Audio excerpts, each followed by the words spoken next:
On connaît tous cette phrase, n'est-ce pas? Je n'ai pas le temps d'écrire. On se la répète en boucle. Mais, et si cette excuse, si pratique, cachait en fait quelque chose de bien plus profond? Si ce fameux manque de temps n'était finalement que le symptôme d'autre chose, d'un désengagement intérieur, d'une vie où, petit à petit, on a arrêté d'être l'auteur de sa propre histoire. Allez, on va décortiquer ça ensemble. Voilà, cette phrase, elle met tout de suite les pieds dans le plat. L'enjeu, il est là.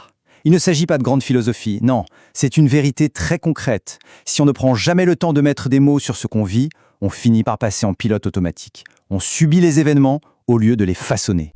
Alors, première étape, on va s'attaquer à une idée vraiment tenace. Cette croyance que l'écriture serait une sorte de luxe, un loisir réservé à ceux qui ont du temps à revendre. Cette petite phrase « je n'ai pas le temps », on l'entend tout le temps, on se la répète à soi-même en boucle. Mais et si ce n'était pas du tout une vérité? Et si c'était juste une croyance? Une idée qu'on a tellement intégrée qu'on ne la remet même plus en question? Voilà le cœur du problème. On met un mot dessus, le désengagement intérieur. C'est cet état où l'on cesse de se raconter sa propre vie. Vous savez, cette petite voix intérieure qui analyse, qui met les choses en perspective, qui donne du sens, eh bien elle se tait. Et quand cette voix se tait, on ne pilote plus rien du tout. On est juste emporté par le courant. Bon, alors voyons les conséquences concrètes de ce désengagement. Que se passe-t-il vraiment quand on arrête de mettre des mots sur ce qu'on vit? La réponse est simple. On passe sa vie à réagir. Et c'est là que réside tout le danger.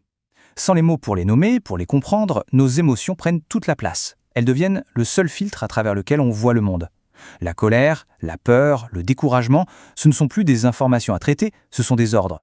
Ce sont elles qui dictent nos priorités, et bien souvent à l'encontre de nos besoins les plus profonds. Le tableau est assez clair, on se laisse complètement envahir par le bruit extérieur, on réagit au lieu d'agir. On finit par oublier ce qui est vraiment important pour soi, et on avance à l'aveugle, dans une sorte de brouillard de problèmes qu'on n'arrive même plus à identifier. Bref, on subit, tout simplement. Maintenant, regardons les choses en face. Si le problème n'est pas un manque de temps, alors où passe-t-il, ce fameux temps? Attention, cette partie risque de piquer un peu, mais elle est absolument essentielle. Cette citation de Douglas Coupland, elle est parfaite pour introduire ce qui suit. Chaque jour, par des centaines de micro-décisions, on sculpte la personne qu'on devient et la vie qu'on mène. La vraie question, c'est est-ce que ces décisions sont conscientes? Les chiffres parlent d'eux-mêmes. En 2000, on passait déjà 3 heures et 25 minutes par jour devant les écrans, en dehors du travail. Aujourd'hui, c'est 4 heures. 4 heures par jour. Il ne s'agit pas de juger, mais juste de constater. Ce temps, il existe. Il est bien là. Simplement, il est alloué à des loisirs passifs. Et Stephen King met le doigt sur un point crucial. Ce temps d'écran, il ne vole pas seulement le temps d'écriture, il vole aussi le temps de lecture qui en est le carburant. Lire, ça nourrit l'esprit, ça donne les outils, ça prépare le terrain. Le problème, au fond, c'est que nos priorités se sont inversées, parfois sans même qu'on s'en rende compte. Bon, ok, on a bien cerné le problème. Maintenant, parlons de la solution. Comment on inverse la vapeur? Comment on passe de cette vie subie à une vie racontée, une vie pensée? La réponse, on s'en doute, c'est l'écriture.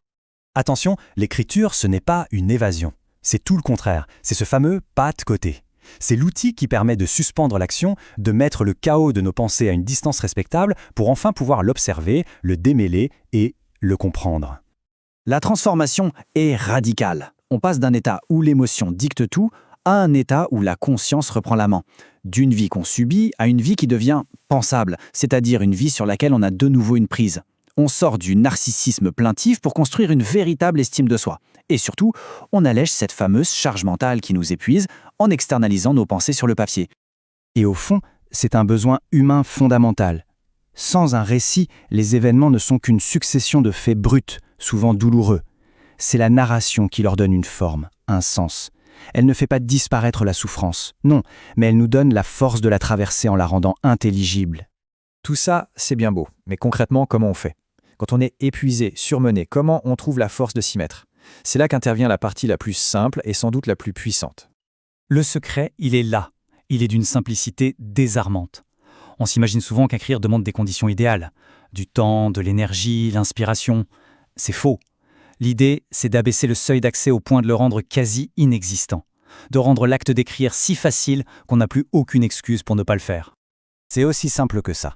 On ne cherche pas un cadre de rêve. On commence au milieu du chaos. On n'essaie pas d'écrire un chef-d'œuvre. On accepte d'écrire des phrases bancales, confuses, peu importe. L'objectif n'est pas d'écrire bien. C'est juste d'écrire, quoi qu'il arrive. Et voilà la clé. 3 minutes, pas une de plus. Ce seuil, Volontairement bas, c'est une arme redoutable. Qui peut honnêtement dire « je n'ai pas 3 minutes » ? Personne. C'est un engagement qui paraît si dérisoire qu'il désamorce toutes nos résistances intérieures. Ces 3 minutes, elles ne vont pas combattre la fatigue par magie, mais elles empêchent qu'on se laisse complètement dissoudre dans l'inertie du quotidien. Poser quelques mots sur une page, même imparfait, pendant 3 petites minutes chaque jour, c'est un acte simple qui revient à planter un drapeau, à dire « je suis là, dans ma propre vie, et je prends cet instant pour le constater ». C'est un acte de reprise de position. Finalement, tout se résume à cette question. Le temps, on l'a vu, n'est pas le vrai problème. Le vrai choix se situe entre l'inertie et la narration, entre continuer à subir la rumeur du monde ou bien commencer, 3 minutes à la fois, à faire entendre sa propre voix. Le choix appartient à chacun.